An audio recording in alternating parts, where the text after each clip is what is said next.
Hello friends, welcome.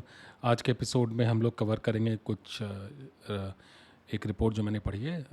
एक company है recorded future, वो थ्रेट इंटेलिजेंस एनालाइज करते हैं, उनका खुद का सॉफ्टवेयर है और उन्होंने रिसेंटली ये रिपोर्ट पब्लिश करी थी। मैं थैंकफुल हूँ उन लोगों के का कि ये इस तरह की कंपनीज अपनी जो रिसर्च है वो पब्लिक करती है ताकि हम उनसे सीख सकें। अच्छा, तो ये जो रिपोर्ट है इसका पर्पज़ है कि 2023 में उन्होंने जो भी डेटा एनालाइज किया साइबर सिक्योरिटी का, उसमें एडवर्सरीज यानी जो साइबर क्रिमिनल्स हैं, हैकर्स हैं, इस तरह के कोई भी एडवर्सरीज हैं, थ्रेट एक्टर्स हैं, उनके टीटीपीस, टारगेट्स, मेथड्स और अटैक्स, यानी ये लोग किस तरह से काम करते हैं, टूल्स, टैक्टिक्स, प्रोसीजर्स, ये किस तरह से काम कर रहे हैं, किसको टारगेट कर रहे हैं, ठीक है, इसके बारे में बात है। और साथ ही साथ ये रिपोर्ट कवर करती है कि 2024 में उनके हिसाब से क्या हो सकता है। तो रिपोर्ट रिसेंटली आई है, लंबी रिपोर्ट है, मैं हाईली रिकमेंड करता हूँ कि आप लोग सब पढ़ें डिटेल रिपोर्ट से हमेशा ज़्यादा नॉलेज मिलता है। बट एनीवेज, मैंने जो की पॉइंट्स उस रिपोर्ट से नोट किए हैं वो हैं कि क्या टेक्निकल ट्रेंड्स रहे, जियोपॉलिटिकल इवेंट्स का क्या रिलेशन रहा, साइबर सिक्योरिटी के रेगुलेशंस में क्या हुआ, स्पेसिफिकली थ्रेट इंटेलिजेंस में क्या ऑब्जर्व किया उस कंपनी ने, साइबर थ्रेट्स किस तरह से इवॉल्व हो रहे हैं, थर्ड पार्टी थ्रेट्स कौन से हैं, एक्सटॉर्शन के क्या ट्रेंड्स हैं और प्रेडिक्शंस क्या है। ओके, तो ये कुछ 6 चीज़ों के बारे में हम बात करेंगे। तो चलिए स्टार्ट करते हैं। तो 2023 को इन लोगों ने year of the enterprise software hack कहा। तो पूरी रिपोर्ट में क्या हुआ है कि इन्होंने 1 साल का पूरा डेटा एनालाइज करके अपनी पब्लिश करी है समरी सारी। और इसलिए कहा इन्होंने इस ईयर को एंटरप्राइज सॉफ्टवेयर हैक का ईयर, क्योंकि बहुत सारे इंसिडेंट्स हुए जिसमें एंटरप्राइज के सॉफ्टवेयर हैक हुए। और इसलिए भी क्योंकि एंटरप्राइजेज हाइपर कनेक्टेड है, एक्सटेंसिवली कनेक्टेड है, और इसकी वजह से अटैक सरफेस बढ़ता जा रहा है। ओके, दूसरा इन्होंने टेक ट्रेंड्स में इस चीज़ को नोट किया कि एक तो क्लाउड कंप्यूटिंग का यूसेज बढ़ रहा है, जनरेटिव एआई की वजह से बहुत सारे लोग टेस्ट कर रहे हैं, जिससे कंप्यूटिंग पावर, क्लाउड इंफ्रास्ट्रक्चर की डिमांड बढ़ रही है। साथ ही साथ बहुत सारी ऑर्गेनाइजेशन जो एटलीस्ट 2 क्लाउड प्लेटफॉर्म्स का यूज़ कर रही हैं, AWS अज्योर या अज्योर AWS या गूगल अज्योर, इस तरह के मिनिमम 2 यूज़ कर रही हैं। और ऑलमोस्ट 47% ने क्लाउड फर्स्ट स्ट्रैटेजी अपनाई हुई है नई एप्लीकेशंस के लिए। तो मान लीजिए कोई नई एप्लीकेशन लॉन्च कर रही है तो वो सब क्लाउड में ही होस्ट की जाएंगी, यानी इंटरनेट पे कनेक्टेड होंगी एटलीस्ट, और बाकी जो क्लाउड के रिक्वायरमेंट्स होती हैं वो मीट करेंगी। ओके, उसके अलावा पासवर्डलेस ऑथेंटिकेशन काफ़ी कॉमन हो गया है। बहुत सारी टेक्नोलॉजीज़ है जो मैजिक लिंक के थ्रू लॉगिन करती हैं। तो मैजिक लिंक ऐसे लिंक होते हैं जिससे कि आपको एक लिंक आएगा वन टाइम यूज़ के लिए। ओके, तो लेट्स से मैं अपना यूज़र नेम डालता हूँ और मुझे पासवर्ड डालने की ज़रूरत नहीं है, मुझे पासवर्ड याद रखने की ज़रूरत नहीं है। जैसे ही मैं यूज़र नेम डालूँगा और अगर मेरा अकाउंट अवेलेबल है तो मेरे ईमेल पे जो यूज़र नेम पे रजिस्टर्ड है उस पर एक वन टाइम लिंक आ जाएगा जिसमें क्लिक करके लॉगिन हो जाऊँगा। ओके, तो इसको पासवर्डलेस ऑथेंटिकेशन कहते हैं और इस वन टाइम लिंक को मैजिक लिंक कहते हैं।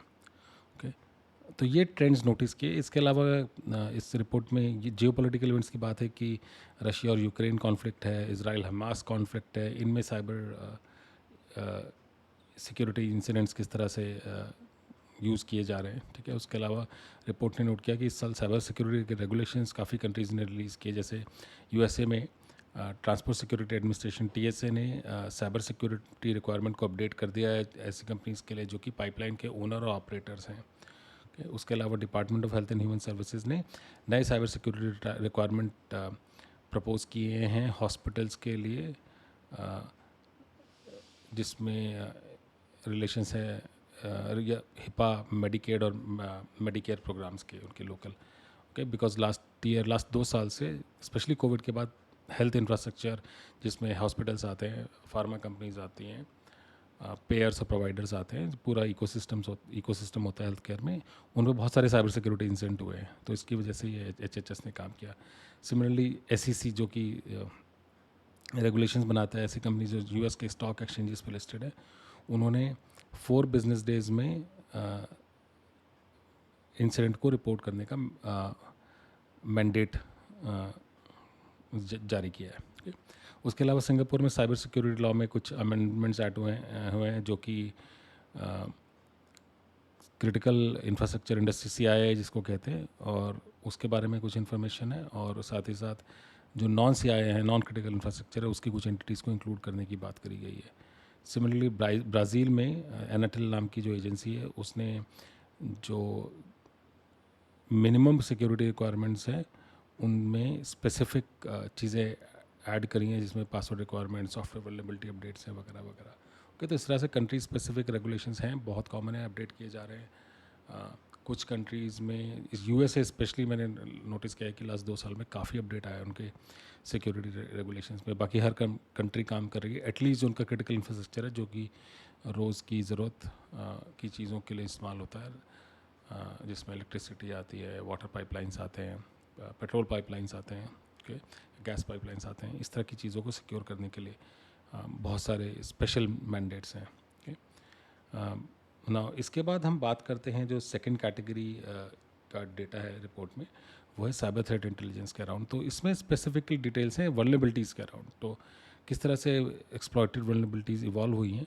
तो एक, क्योंकि एंटरप्राइजेस हाइपर कनेक्टेड है यानी बहुत सारी चीज़ें इंटरनेट पे हैं, आपस में भी बात कर रही हैं, तो उससे अटैक सरफेस बढ़ जाता है, यानी पोटेंशियल पॉइंट ऑफ अटैक्स बढ़ जाते हैं। और बहुत सारे थ्रेट ग्रुप्स हैं जिन्होंने लार्ज स्केल पे वल्नरेबिलिटीज़ एक्सप्लॉइट की हैं थर्ड पार्टी टूल्स की, जिसमें गो एनीवेयर, मूवइट, सिट्रिक्स, नेटस्केलर की जो स्पेशल वल्नरेबिलिटीज़ आई थी, ज़ीरो डे वल्नरेबिलिटीज़ थी, यानी फर्स्ट टाइम वल्नरेबिलिटी रिपोर्ट हुई थी, उनसे थाउजेंड्स ऑफ ऑर्गेनाइजेशन को इम्पैक्ट हुआ। ओके, और तो इसमें ये क्यों हो रहा है, क्योंकि अगेन इंफ्रास्ट्रक्चर कनेक्टेड है, लोग घर से काम करते हैं, तो हाइब्रिड वर्क आ गया है, 3 दिन ऑफिस 3 दिन घर। तो उससे क्या होता है कि कंपनीज चाहती हैं कि एम्प्लॉयज़ को आसानी से इंटरनल एप्लीकेशंस की एक्सेस मिल जाए, क्लाउड एप्लीकेशंस की तो सिक्योरिटी मिस हो जाती है। और सिमिलरली थ्रेट एक्टर्स क्या कर रहे हैं, वो सोफिस्टिकेटेड होते जा रहे हैं, वो नई स्किल सीख रहे हैं सॉफ्टवेयर को अटैक करने के लिए। ओके, उसमें कुछ इंसिडेंट एक नोटेबल है, जिसमें कि क्लॉप नाम का रैंसमवेयर के इंसिडेंट इस रिपोर्ट में कवर किए हैं, जिसमें उसमें बताया कि क्लॉप ने मूविट नाम की एक सॉफ्टवेयर है, उसको एक्सप्लॉइट किया और उससे उन्होंने करीब $100 मिलियन प्रॉफिट में कमाए। उसने 2750 ऑर्गेनाइजेशंस को टारगेट किया, और उसमें कुछ 94 मिलियन इंडिविजुअल्स इन्वॉल्व थे। ओके, और इन्होंने सिर्फ मूविट पे नहीं किया, इन्होंने फोटा के गो एनीवेयर को भी यूज़ किया। ये MFT कैटेगरी के सॉफ्टवेयर होते हैं, मैनेज फाइल ट्रांसफ़र, और इस तरह से इन लोगों ने इसमें पैसे कमाए। ओके, और साथ ही साथ रिपोर्ट में बताया कि रैंसमवेयर ग्रुप्स ने सबसे ज़्यादा अटैक्स किए, जिसमें सबसे कॉमन जो प्रोमिनेंट गैंग थे, लॉकबिट था, मेडूसा था और अल्फी था। ओके, ना एक कुछ कॉमन कैरेक्टरिस्टिक्स हर वल्नरेबिलिटी में डिस्कवर की गई हैं, कि सबसे पहले वल्नरेबिलिटीज़ को किस तरह से डिस्कवर किया जाता है कि आप इंटरनेट को पब्लिकली स्कैन करें, यानी जो इंटरनेट फेसिंग इंफ्रास्ट्रक्चर है उसको अटैकर स्कैन करते हैं और उसके बाद फिर वो एक्सप्लॉइट करते हैं। ओके,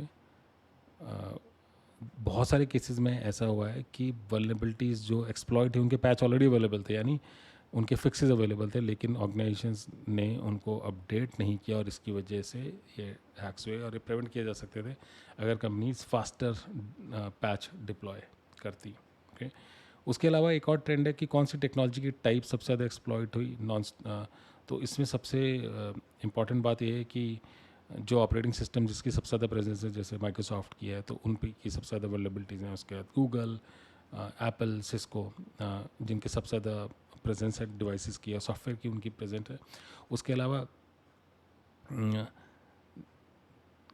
2022 से 2023 के कंपैरिजन में 290% राइज है नंबर ऑफ वल्नरेबिलिटीज़ जिनको एक्सप्लॉइट किया गया है।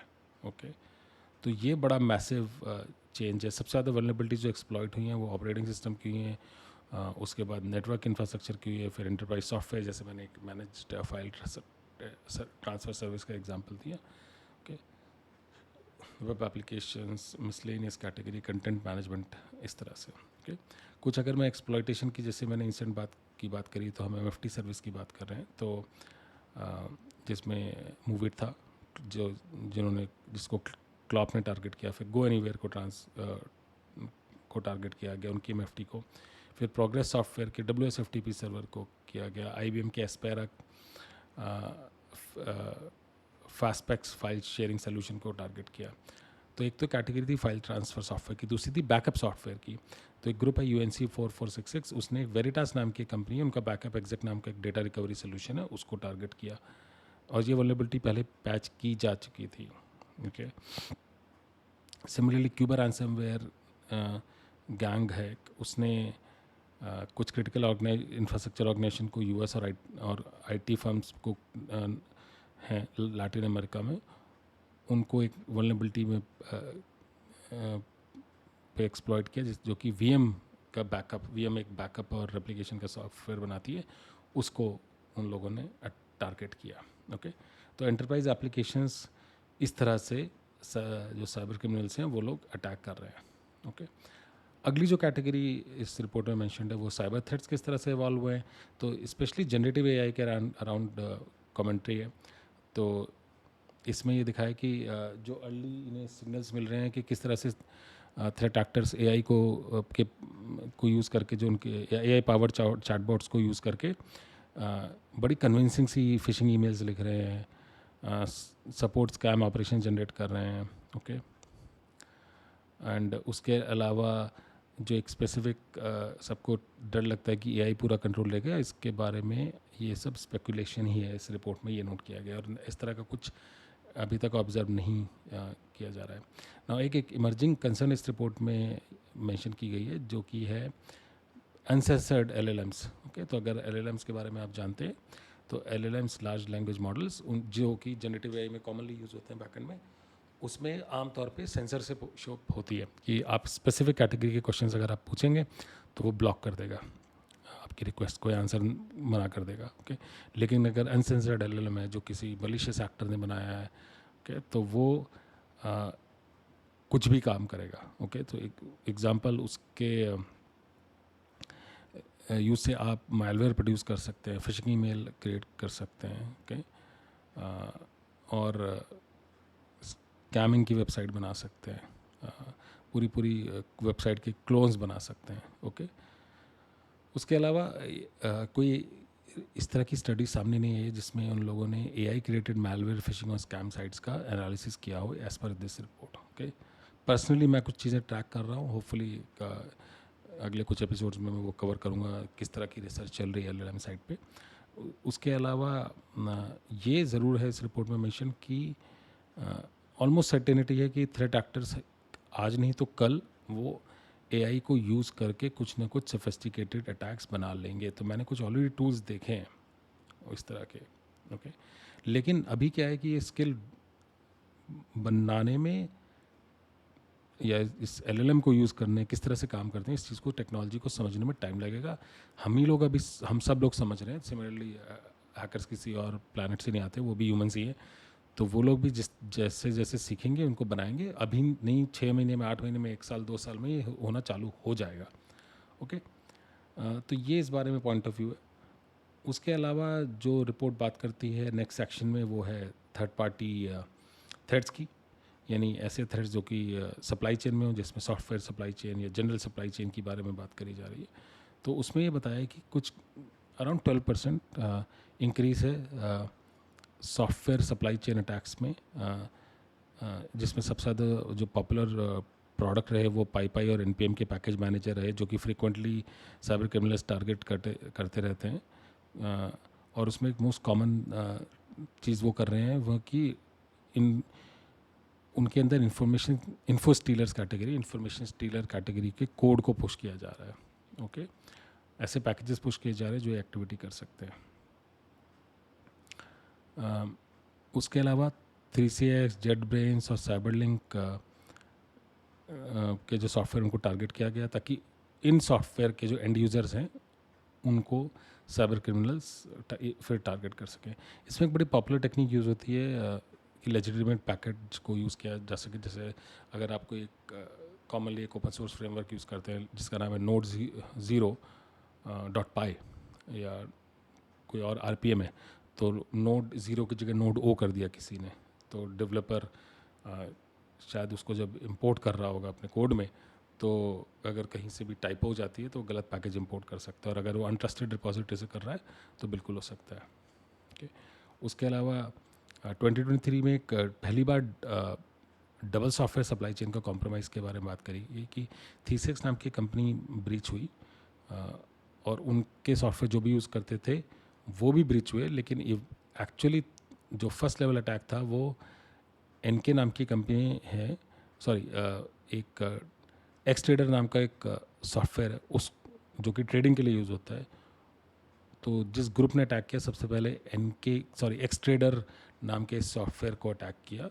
वो सॉफ्टवेयर थीसिक्स के एम्प्लॉयज़ यूज़ कर रहे थे और उनसे थीसिक्स कॉम्प्रोमाइज़ हुआ और उसकी वजह से जो लोग सॉफ्टवेयर थीसिक्स का यूज़ कर रहे थे वो कॉम्प्रोमाइज़ हुए। तो मैं इसको रिपीट कर देता हूँ। सबसे पहले क्या हुआ, एक्स ट्रेडर नाम का सॉफ्टवेयर को साइबर क्रिमिनल्स ने ब्रीच किया या उसको उस पर मलिशियस कोड डाला।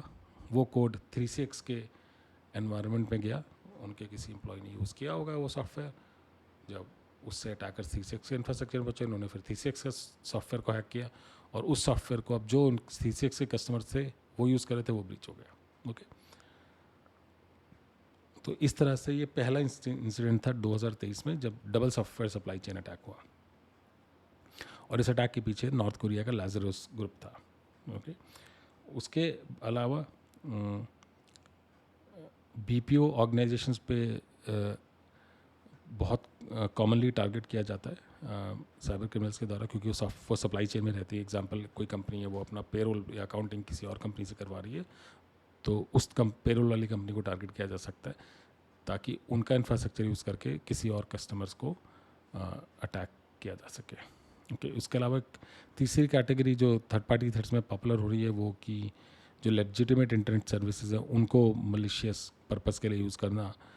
तो उसमें एक उन्होंने स्टैटिस्टिक्स दी है कि जो 400 मैलवेयर फैमिलीज़ हैं जो उन लोगों ने एनालाइज करी है इस कंपनी ने, जिनकी ये रिसर्च है, उनमें इसमें 25% जो है वो लेजिटिमेट इंटरनेट इंफ्रास्ट्रक्चर को यूज़ करती है अपने कमांड एंड कंट्रोल के लिए, यानी कम्युनिकेट करने के लिए मेन इंफ्रास्ट्रक्चर से। तो जिसमें सबसे पॉपुलर है जेन्युइन प्लेटफॉर्म्स जो यूज़ होते हैं क्लाउड स्टोरेज के लिए, AWS S3 हो गया या अजूर हो गया या कुछ और हो गया। सिमिलरली गिटहब, डिस्कॉर्ड, टेलीग्राम, और ये बड़ा कॉमन हो गया है। और इसमें ये भी है कि एक और इंसिडेंट आया जिसमें एक रशिया के थ्रेट एक्टर ने US की कंपनी नोशन, जो उनका नोट टेकिंग सॉफ्टवेयर बड़ा पॉपुलर है, उनको सर्विस को यूज़ किया अपने कमांड एंड कंट्रोल इंफ्रास्ट्रक्चर में। ओके, उसके बाद हम बात करते हैं वो है एक्सटॉर्शन के टेंट्स की। तो बहुत ज़्यादा इंक्रीमेंट पाया गया है कि लिनक्स और मैक ओएस सिस्टम्स को टारगेट करने के सॉफ्टवेयर आ रहे हैं। पहले विंडोज़ सबसे ज़्यादा कॉमन है, तो उनके लिए तो हमेशा साइबर क्रिमिनल्स सॉफ्टवेयर बनाते रहते हैं, वल्नरेबिलिटीज़ ढूंढते रहते हैं, मलिशियस पैकेज मैलवेयर बनाते रहते हैं। लेकिन 2022 से लेकर 2023 में लाइनक्स और मैक ओएस पे भी बहुत ज़्यादा अटैक्स बढ़ गए हैं। ओके, तो फॉर एग्जांपल मैक ओएस में कुछ 21 नई मैलवेयर फैमिलीज़ या उनके वेरिएंट्स मिले हैं जो कि मैक ओएस एनवायरनमेंट को टारगेट कर रहे हैं। एंड दूसरा क्या हो रहा है कि अटैकर्स एटलीस्ट ये कर रहे हैं कि वो इस तरह की प्रोग्रामिंग लैंग्वेजेस यूज़ कर रहे हैं, जैसे रूबी है जो कि मल्टीपल ऑपरेटिंग सिस्टम पे काम करती है, नॉट रूबी सॉरी रस्ट, जो कि मल्टीपल ऑपरेटिंग सिस्टम पे काम करती है। ओके, और ऐसे भी सॉफ्टवेयर हैं जैसे रैंसमवेयर है, नोस्केप रैंसमवेयर, जो कि शुरू से ही विंडोज़ और लिनक्स का सपोर्ट कर रहे हैं। और कुछ रैंसमवेयर है जिन्होंने विंडोज़ से स्टार्ट किया और बाद में सपोर्ट ऐड किया लिनक्स, यूनिक्स और ESXi का। ठीक है, और नए टूल्स बन रहे हैं, एक्सप्लॉइट्स बन रहे हैं जो कि मैक ओएस को टारगेट कर रहे हैं। ठीक है, इसके अलावा इस रिपोर्ट में भी मेंशन है कि लाइनक्स पे रैंसमवेयर में सिग्निफिकेंट इंक्रीज है, एटलीस्ट 62% का। फर्स्ट हाफ ऑफ 2020 का डेटा को अगर मैं फर्स्ट हाफ ऑफ 2023 के डेटा से कंपेयर करूं तो 62% का इंक्रीज है। ओके, नाउ अगली चीज़, तो वैलिड अकाउंट्स जो होते हैं यानी वर्किंग यूज़र नेम पासवर्ड्स, उनका बहुत ज़्यादा इनिशियल एक्सेस के लिए यूज़ हो रहा है। तो 2022 में अगर 386 इंसिडेंट्स थे तो 2023 में 470 इंसिडेंट्स थे इनिशियल एक्सेस के लिए। तो इसमें फ़िशिंग भी इवॉल्व हो रही है। इसके अलावा कि फ़िशिंग में अलग अलग एक तो ईमेल लिखा जाता है, उसके साथ में अटैचमेंट भी भेजे जाते हैं ताकि जो विक्टिम्स हैं हमारे आपके जैसे लोग वो उन अटैचमेंट को खोले और उनकी मशीन इन्फेक्ट हो जाए।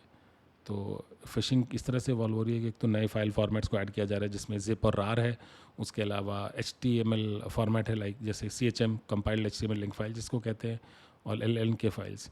तो ये फाइल्स हैं, ये आमतौर पे जो ईमेल सिक्योरिटी प्रोडक्ट हैं वो लोग इग्नोर कर देते हैं, तो इस तरह से ये फिशिंग में यूज़ हो रही हैं इस तरह की फाइल्स। ओके, उसके अलावा ऑल्टरनेटिव टेक्नोलॉजीज़ यूज़ हो रही हैं जिससे कि अटैक विक्टिम्स को रीडर किया जा सके, क्योंकि पता है अटैकर्स को कि ईमेल सिक्योरिटी स्ट्रांग हो रही है तो ईमेल शायद काम ना करे, तो उसकी जगह SMS भेज दो, QR कोड भेज दो फाइल अटैचमेंट की जगह, और जिसको फिशिंग कहते हैं, SMS वाले फिशिंग लिंक को स्मिशिंग कहते हैं, या कॉर्पोरेट मैसेजिंग एप्लीकेशंस में कुछ के लिंक भेज दो जिसके थ्रू वो अटैक कर सके। ओके ना, उसके अलावा अटैकर्स को ज़्यादा एक्सेस मिल रही है वैलिड अकाउंट्स की, तो उसकी वजह से क्या हुआ है कि करीब 135% राइज इन हुआ है हार्वेस्टेड क्रेडेंशियल्स का। ओके, एंड 166% इंक्रीज हुआ है क्रेडेंशियल जो कुकी से एसोसिएटेड होते हैं उनका। ओके, उसके अलावा अटैकर्स ने या थ्रेट एक्टर्स ने गिटहब पेजेस का इस्तेमाल करना चालू कर दिया है मैलवेयर पेलोड को डिस्ट्रीब्यूट करने के लिए, बिकॉज गिटहब बहुत सारे ऑर्गेनाइजेशंस में ब्लॉक नहीं होता। उसके अलावा एक इंटरेस्टिंग रिपोर्ट है, वो है इस सेक्शन इस रिपोर्ट में यूज़ ऑफ इंफॉर्मेशन ऑपरेशंस। तो ये information operations essentially miss information campaigns हैं जिनका काम होता है कि नॉर्मल ऑडियंस को मैनिपुलेट करना, उनके व्यूज़ को बायस करना टॉपिक्स के थ्रू या किसी स्पेसिफिक प्लेटफॉर्म्स थे। तो एग्जांपल 2023 में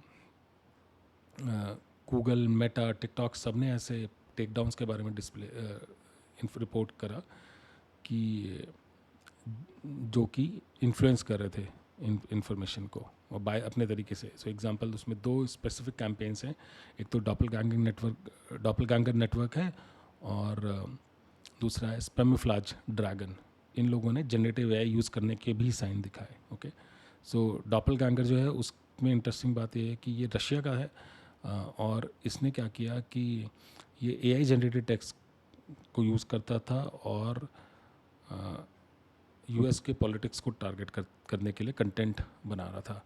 इसमें करीब कुछ 2000 इनऑथेंटिक सोशल मीडिया अकाउंट्स को ट्रैक किया गया बाय दिसंबर 2023 जो कि इस कैंपेन से एसोसिएटेड थे। ओके, और इसमें एक और ये भी बात हुई कि कुछ टिकटॉक अकाउंट्स का यूज़ किया गया जो कि यूक्रेन गवर्नमेंट में करप्शन को हाईलाइट कर रहे थे और सेलिब्रिटी के फेक कोट्स भी क्रिएट किए गए ताकि जो यूक्रेन को सपोर्ट है उनके सिटीजन्स का वो कम हो जाए। ओके, उसके अलावा जो दूसरा कैंपेन था वो स्पैमफ्लाज, वो चाइना से एसोसिएटेड है, तो वो इलेक्शन इन्फ्लुएंस के लिए, क्योंकि 2024 इलेक्शन ईयर है बहुत सारी कंट्रीज़ में, तो चाइना या इस तरह की रिलेटेड मिस इन्फॉर्मेशन कैंपेन आ सकती है। स्पेसिफिकली चाइना ने स्पैमफ्लाज में दिसंबर में एक इलेक्शंस थे हांगकांग के लोकल, और जनवरी में ताइवान के प्रेसिडेंशियल इलेक्शन थे, उनको इन्फ्लुएंस करने के लिए कुछ कैंपेन्स चलाए। ओके, इसका मतलब क्या है कि अब इस तरह के इंसिडेंट बढ़ेंगे जिससे कि इलेक्शन कैंपेन्स का इम्पैक्ट आप चेंज कर सकते हैं, इलेक्शन कैंपेन का आउटकम आप चेंज कर सकते हैं। ओके, तो इस तरह की इन्फॉर्मेशन कैंपेन्स आप AI के थ्रू आप कंटेंट जनरेट करिए, फेक अकाउंट बनाइए और उनके थ्रू कंटेंट डिस्ट्रीब्यूट करते रहिए और लोगों के व्यूज़ चेंज करते रहिए। Okay, lastly predictions. तो ये रिपोर्ट में प्रेडिक्शन है कि वल्नरेबिलिटीज़ के बारे में, कि स्पेसिफिकली एक न एक रैंसमवेयर ग्रुप बहुत सक्सेसफुल होगा जो कि एंटरप्राइज थर्ड पार्टी सॉफ्टवेयर को फिर से किसी ना किसी को अटैक करेगा 2024 में। अभी तक लकीली कोई रिपोर्ट नहीं है, अप्रैल में बात कर रहे हैं। थर्ड पार्टी थ्रेट्स में इंक्रीज़ होगा, जैसे NPM या पाइथन रिलेटेड जो ट्रस्टेड रिपोजिटरीज है उनके रिलेटेड अटैक्स में। उसके अलावा एक्सटॉर्शन गैंग्स भी एक्टिव रहेंगे और वो लोग ऐसी टेक्नोलॉजीज़ को टारगेट करेंगे जो कि हाइब्रिड वर्किंग वर्ल्ड में कॉमन होगी, जैसे VPN हो गया, क्लाउड बेस्ड स्टोरेज हो गई, मल्टी फैक्टर सोल्यूशंस हो गए, एंड हैक्टिविज़म बढ़ेगा। तो स्पेशली वेस्टर्न कंट्रीज़ को टारगेट किया जाएगा एंड इसराइल को सपोर्ट करने वाली कंट्रीज़ को टारगेट किया जाएगा यूजिंग साइबर टैक्टिक्स। ओके, उसके अलावा इंफॉर्मेशन ऑपरेशंस, जैसे मैंने पहले कहा 2024 इलेक्शन ईयर है, तो बहुत सारे आपको कंटेंट दिखाई देगा जो AI जनरेटेड होगा, लेकिन आपको पता नहीं चलेगा। आइडिया ये होगा कि आपके डिसीजन को इन्फ्लुएंस किया जा सके। और लास्टली इनिशियल एक्सेस मेथड्स और टेक्निक्स यूज़ की जाएंगी जिससे कि जो अवेलेबल क्रेडेंशियल्स हैं जो कहीं से फिश होके आ रहे हैं using phishing attacks, example password spraying और क्रेडेंशियल स्टफिंग, उन पे बहुत ज़्यादा साइबर एक्टर्स का फोकस होगा। तो जो लोग पासवर्ड स्प्रेइंग नहीं जानते हैं उनके लिए पासवर्ड स्प्रेइंग एक ऐसी टेक्निक है जिसमें कि सेम पासवर्ड मल्टीपल अकाउंट्स पे ट्राई किया जाता है। तो यूज़र नेम डिफरेंट होंगे, पासवर्ड सेम होगा, और जहाँ सक्सेसफुल हो गया उसके बाद वो डिफरेंट पासवर्ड पे मूव कर जाता है। ओके, और क्रेडेंशियल स्टफिंग वो टेक्निक है जिसके थ्रू क्रेडेंशियल, एक ब्रीच से ऑब्टेन हुए क्रेडेंशियल, वर्किंग क्रेडेंशियल को दूसरे ब्रीच में इस्तेमाल किया जाता है। ओके, विद एन अटेम्प्ट कि हाँ मैं same password as an user रखूँगा, या ये कॉमन पासवर्ड हो सकता है यूज़र्स के बीच में, तो ये शायद वर्क कर जाएगा। Okay, with that thank you so much. मैं रिकॉर्डेड फ्यूचर का अगेन थैंकफुल हूँ कि उन लोगों ने ये रिपोर्ट पब्लिकली अवेलेबल कराई, और साथ ही साथ आप लोगों का कि आप ये रिपोर्ट्स के बारे में सुन रहे हैं और मेरी पॉडकास्ट को लाइक कर रहे हैं। That thank you so much. I will see you next time.